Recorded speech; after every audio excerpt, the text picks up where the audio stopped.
That's the way the weather should be for today and tonight. See you tomorrow.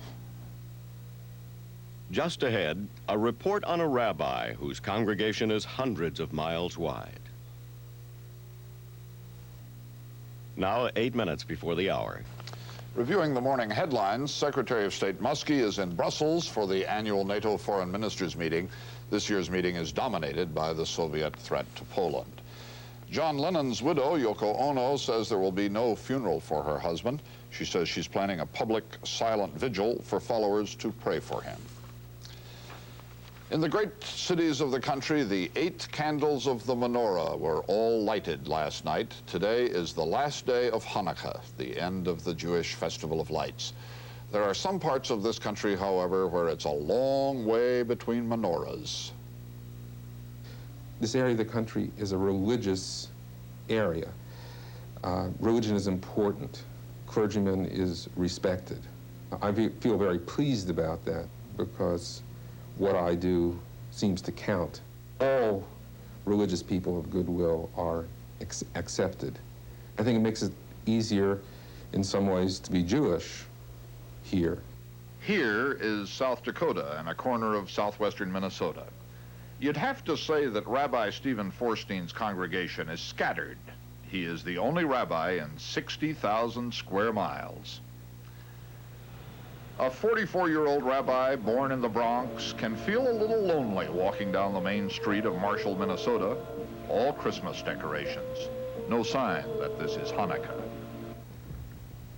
In a region of ranchers and farmers, Rabbi Forstein doesn't know of a single Jewish rancher or farmer.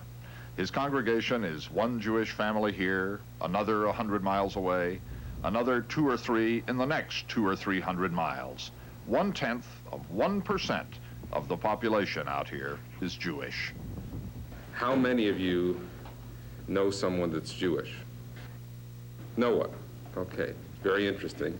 For a high school sociology class in Sioux Falls. Do you go by the Bible, or do you have your own books or what? Oh, sure.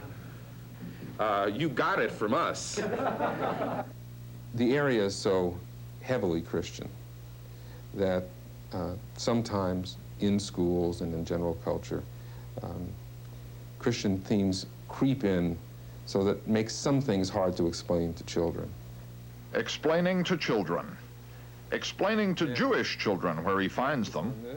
13-year-old A.J. Flossman of Marshall has spent a lot of time hearing Rabbi Forstein's explanations. This Hanukkah has been special for him. His bar mitzvah took place during it.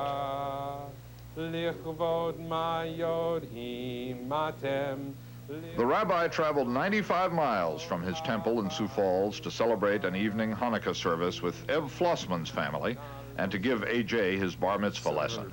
It's the last time he'll make this long trip. Sometimes A.J. and the rabbi have had to hold instructions over the telephone.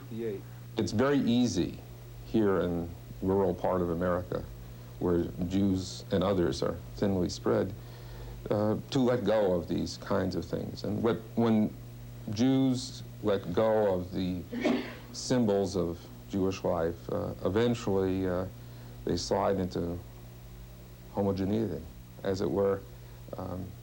We cool the temperature and the yeast doesn't grow. And I want to keep the dough rising.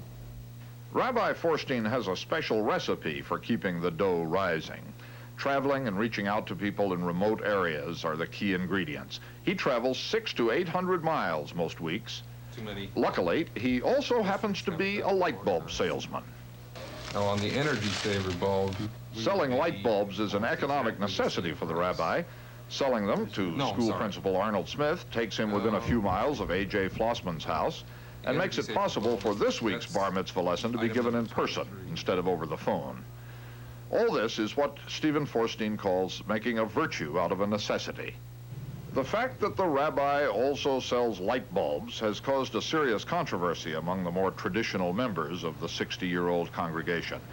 In the 2 years he's been serving it, some who had been in the congregation for a long time have left. Still, he goes on traveling, reaching out, putting Jews he meets in this vast countryside in touch with one another, trying to rebuild and strengthen his far-flung congregation. We don't seem to want to go to Israel, and yet we get a lot of our Jewish meaning. A lot of people do, he says, by support of Israel. A study group in a small town. Rabbi Forstein came here to sell light bulbs. He stayed to talk about Israel. The disparity is all internal. Okay, we feel home here, sort of. At home, a long way from Israel. Baruch atah Adonai, Eloheinu melech haolam. Rabbi Forstein brings people together to celebrate their faith. It is the day of A.J. Flossman's bar mitzvah. A.J.'s manhood in Judaism has just begun. Stephen Forstein's continues. He feels at home here.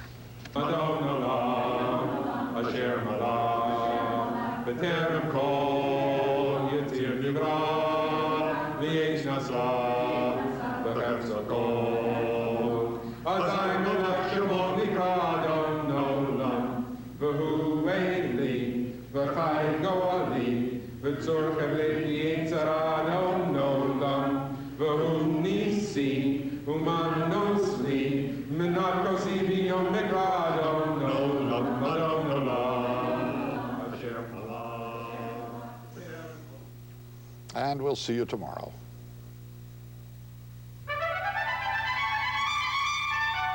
From CBS News in New York, this has been Morning with Charles Kuralt for Wednesday, December 10th.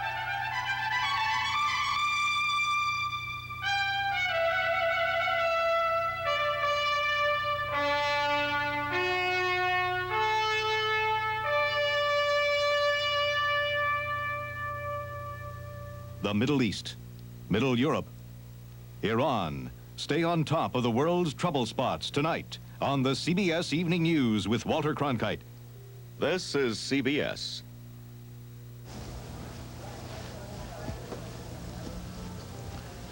If you'd like to earn 5.25% interest on your checking account, if you're looking for checking with overdraft protection, and if convenience of around-the-clock service sounds good to you, Eureka Federal Savings offers the best in financial services.